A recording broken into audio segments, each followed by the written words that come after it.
As mudanças que o torcedor do Fluminense tanto pediu ao técnico Fernando Diniz podem finalmente acontecer. Eu conto tudo pra você a partir de agora. Vem comigo. O Fluminense vai jogar, eu vou ficar louco na cabeça. O Fluminense enfrenta nesta quarta-feira o Atlético Goianiense pela 30ª rodada do Campeonato Brasileiro. O time é o terceiro colocado com 51 pontos e está muito perto da vaga para a Libertadores da América do ano que vem, para a fase de grupos da Libertadores da América. Jogo muito importante fora de casa. O Fluminense que não marca gols fora de casa desde o início de agosto, quando empatou com o Santos em 2-2. Mas antes da gente falar do time do Fluminense, o técnico Fernando Diniz pode fazer várias mudanças na equipe. Antes de falar sobre esse assunto, eu quero falar sobre a Copa do Brasil Sub-20. O Fluminense goleou o Cruzeiro nesta terça-feira nas Laranjeiras por 4-2 e ficou barato.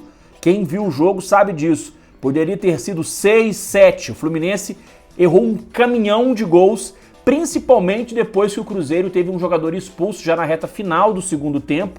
O Fluminense teve várias chances, inclusive com o Abner, que teve um lance em que ele estava na marca do pênalti, o goleiro do Cruzeiro já tinha caído para um lado, ele caprichou demais, chutou a bola para fora. O John Kennedy também errou um gol num lance muito bonito no primeiro tempo. O Fluminense poderia ter saído das Laranjeiras com um placar mais elástico. Esse jogo que vale vaga para as quartas de final da Copa do Brasil Sub-20. De qualquer forma, uma grande vitória, 4-2 para o Fluminense. Um gol do John Kennedy, outro gol do João Neto, que está voltando depois de um ano, se recuperando de uma contusão, se emocionou inclusive na hora do gol. E 2 gols do Isaac, um deles desviando na defesa do Cruzeiro, encobrindo o goleiro, e o outro um golaço, que lembrou muito o gol do William Bigode contra o Goiás, lá na Serrinha. Se lembram? Aliás, essa foi a última vez que o Fluminense ganhou um jogo fora de casa pelo Campeonato Brasileiro, aquela vitória sobre o Goiás. Quem sabe agora, né? Voltando a Goiânia, o Fluminense não volta também a vencer no Campeonato Brasileiro fora do Rio de Janeiro. Bom, meus amigos, vamos então falar sobre o time que enfrenta o Atlético Goianiense. Essa história do Sub-20, então, papo encerrado. Próximo jogo na segunda-feira da semana que vem em Belo Horizonte. O Fluminense pode conseguir a classificação aí, perdendo por até um gol de diferença. Bom, Campeonato Brasileiro, então, o Fluminense tem um jogo muito importante contra o Atlético Goianiense nesta quarta-feira. O jogo está marcado para 7 da noite, arbitragem do Anderson Daronco. O técnico Fernando Diniz pretende fazer mudanças, algumas forçadas por questões de suspensão e outras porque ele entende que o time não tem rendido muito bem nos últimos jogos. Por isso, o Diniz está estudando algumas alternativas, fez alguns testes nos últimos dias e ele deve fazer mudanças no time do Fluminense, no time titular, para esse jogo contra o Atlético Goianiense. Antes de eu falar sobre essas mudanças, eu queria agradecer você que já é inscrito no nosso canal, muito obrigado. Se você não é inscrito ainda, faça a sua inscrição, deixe o seu like, deixe o seu comentário, dê a sua opinião e compartilhe esse vídeo para que mais pessoas possam assisti-lo e para que mais pessoas possam fazer parte também do nosso canal. Eu lembro, eu sou o Rodrigo Dias, eu sou jornalista e esse é o canal Ligados no Flu. Vamos então ao noticiário do Fluminense, parar de enrolação. Fluminense, então, já está em Goiânia.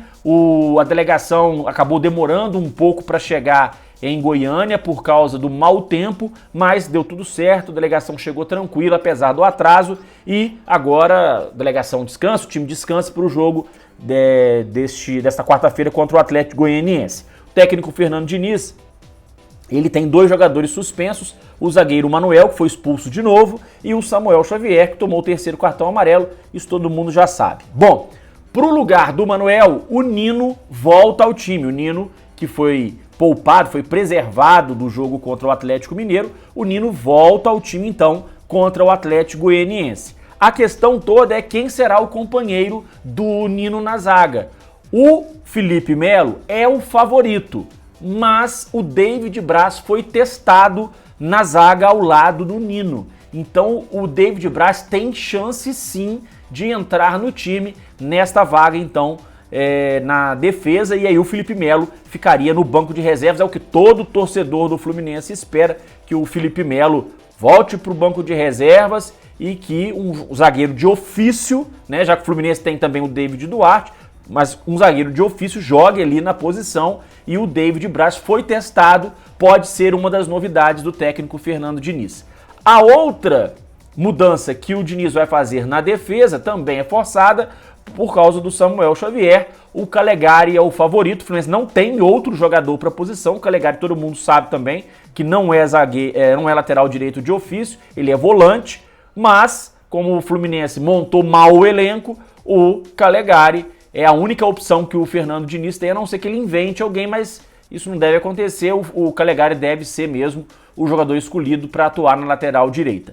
Outra mudança que pode acontecer na defesa do Fluminense é a saída do Caio Paulista para o lugar da entrada do Cristiano na lateral esquerda. O Caio Paulista mais uma vez não foi bem contra o Atlético, ele voltou de suspensão, né? Havia cumprido suspensão contra o Juventude, voltou contra o Atlético Mineiro, mais uma vez não foi bem, a torcida pegou muito no pé do Caio Paulista, e o Cristiano pode ser uma novidade, então, na lateral esquerda. O técnico Fernando Diniz atenderia ao pedido de boa parte da torcida, não que o Cristiano seja a solução dos problemas para a lateral esquerda, mas pelo menos é um jogador da posição. Bom, outra mudança que o Fernando Diniz pode fazer no time para esse jogo contra o Atlético Goianiense é a entrada do Natan. Natan, que não pôde ser relacionado para a partida em Belo Horizonte, porque tem contrato com o Atlético Mineiro. O Natan volta ao time e pode ganhar a vaga do Matheus Martins, que não vem bem há muito tempo. Eu venho falando isso aqui no canal. O Matheus Martins não vem jogando bem há muito tempo. E o Natan aparece como uma opção, então, para entrar no time titular na vaga do Matheus Martins. Essas as mudanças que o técnico Fernando Diniz pode fazer para esse jogo contra o Atlético Goianiense. Agora, me chamou muito a atenção uma imagem logo no começo do treino do Fluminense. Aliás, essa imagem é logo no início das imagens geradas pela Flu TV. É uma imagem em que o Fernando Diniz aparece conversando durante um bom tempo com o Alexandre Jesus. E depois, durante o material que a Flu TV disponibilizou, o Alexandre Jesus novamente, ele também fica em destaque ali o tempo inteiro. Eu fiquei preocupado do Fernando Diniz aprontar alguma aí e colocar Alexandre Jesus no time. Acho que não. Mas o fato dele ter chamado o Alexandre Jesus para dar-lhe orientações, será que indica que o Alexandre Jesus pode entrar durante a partida? Será que o Diniz considera o Alexandre Jesus uma opção para o segundo tempo? A gente não sabe, né? Vamos ter que aguardar o jogo para poder acompanhar aí o que vai desenrolar da partida. Mas essas imagens me chamaram muita atenção e eu gostaria de dividir com vocês essa minha opinião. Pode não ter nada a ver, mas eu gostaria de dividir essa minha opinião com vocês. Me chamou muito a atenção essas imagens. Tá certo, pessoal? Então, Fluminense Atlético Goianiense, 7 horas da noite, e a gente vai acompanhar aí para saber se o Diniz realmente vai fazer as alterações ou não no elenco, mas ele pode sim vir com essas surpresas que a gente acabou de contar para vocês, tá certo? Um grande abraço a todos, saudações tricolores, até a próxima!